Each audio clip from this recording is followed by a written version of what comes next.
Batuk berdahak bikin tenggorokan sesak dan gak nyaman? Coba racikan alami. Jahe rebus, madu, dan jeruk nipis. Rebus 1 ruas jahe dengan 200 ml air selama 10 menit.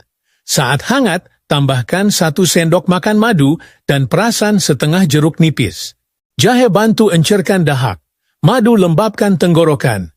Jeruk nipis bantu lawan lendir dan virus. Minum 2 kali sehari, pagi dan malam. Dijamin lebih lega tanpa obat kimia. Follow dan share biar makin banyak yang tahu tips alami ini.